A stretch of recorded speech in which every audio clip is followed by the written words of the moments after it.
The Toronto Raptors are preparing to be fielding some serious offers on draft night, and it's about to make one of their previous trades look even better. Let's get into it.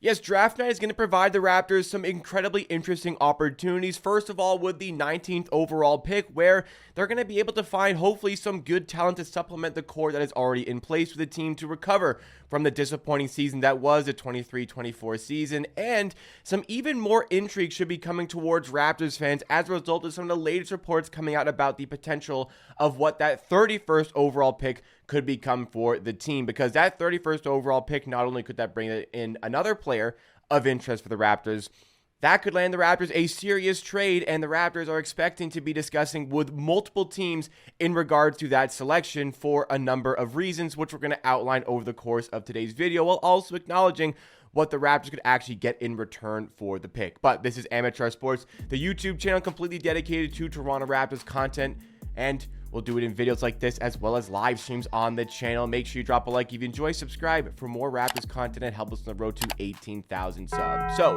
how did the Raptors come into possession of this 31st overall pick, this incredibly interesting pick here? Well, this was as part of the OG Anunoby trade with the New York Knicks, which added on quite a bit of interest to this trade in particular. Not only did the Raptors get back RJ Barrett and Emmanuel Quickley, who have been playing very well for the Raptors in their half season with the team, they also got a second-round pick via the Detroit Pistons, which we knew at the time was something that had a very good chance of being the first pick of the second round. Now, typically second-round picks don't really mean much, but why this pick means a lot more than it has had in previous years is because, if you don't know, for the first time ever, the NBA draft is going to be held on multiple nights. It's going to be a two-day occasion. So rather than having all 60 picks go down on one date, they're going to do the first round on one night and the second round on another night. So the Raptors have the first pick for the second night of the draft. And with that, there is going to be,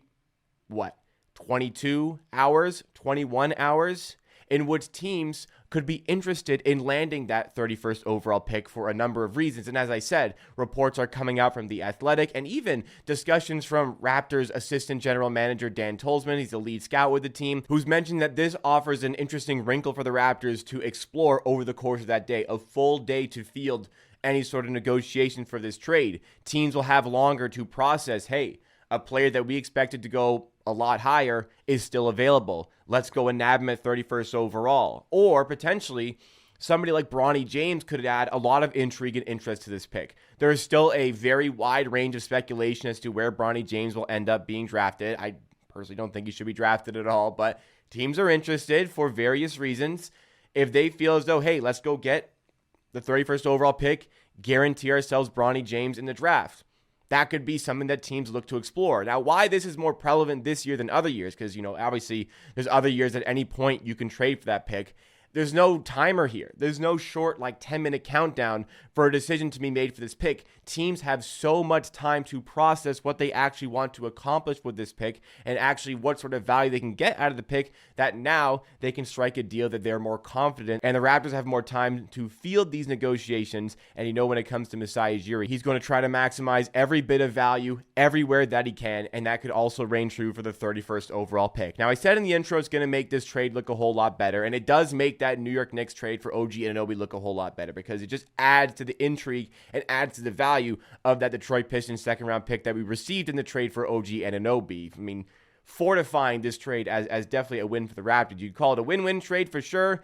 It will depend if OG Anunoby does re-sign with the New York Knicks, but this is definitely a win on the side of the Raptors that has gotten even greater. But even though I mentioned it made one trade look better, it kind of makes another trade the Raptors had made previously look even better as well, and that was a trade with the Utah Jazz that brought Ochai Agbaji and Kelly Olynyk to the team. Now, a big sticking point with Raptors fans when this trade went down was that the Raptors had to give up a first-round pick in order to make this happen. Fans were upset about giving away a first-round pick. The first-round pick that was given away was essentially, it was the pick that was the worst of the picks between, I think it was Houston, the Clippers, and OKC. It ended up being OKC, who finished as the second seed in the NBA, and it became the 29th overall pick. So the Raptors gave away, yes, a first-round pick to bring in Kelly Olynyk and Ochai Agbaji.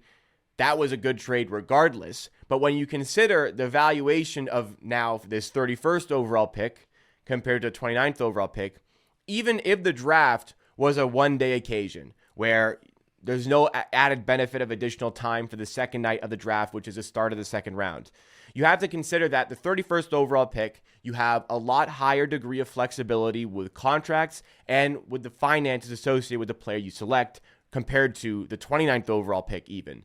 So you could already make a case that a 31st overall pick is more valuable than a 29th overall pick. Now, the additional benefit of the draft being on both nights makes it very clear that trading away that 29th overall pick was much smarter than trading away that 31st overall pick. So the Agbaji and Olynyk trade looks better. The OG Anunoby trade for RJ Barrett and Immanuel quickly looks better. And the Raptors can continue to add on some value with the 31st overall pick if they do choose to trade it. So let's try and figure out exactly what sort of valuation you're going to get in this position. So typically with early second round picks, you can't expect the world out of them. But if you look at like in recent history, some of the players that have gone in this sort of range, you look at a player like Andrew Nembhard of the Indiana Pacers, who was selected at this stage by the Indiana Pacers. He had such a significant role en route to a conference finals appearance for the Pacers. You can get good players like this. We think about the Raptors in recent history. Christian Koloko was a 33rd overall pick. Now, obviously, the health factors that have derailed his career are no fault of the Raptors with the draft pick. It's an incredibly unfortunate situation, but I think Christian Koloko was trending upwards as somebody who could become part of the latter stages of the rotation. I mean, certainly you look at the Raptors team right now, they could definitely use a player like Christian Koloko on the squad. Again, it's just a complete shame that everything kind of went the way it did as far as his health was. I wish nothing but the best for his health, but what you want to get out of a player in this position is somebody who in a few years' time, or even like out the gate, if you want to go for a player who's more polished, one of the more senior players in the draft, you want to find a player who can be a part of maybe like the 8th or 9th or even just the 10th man in your rotation.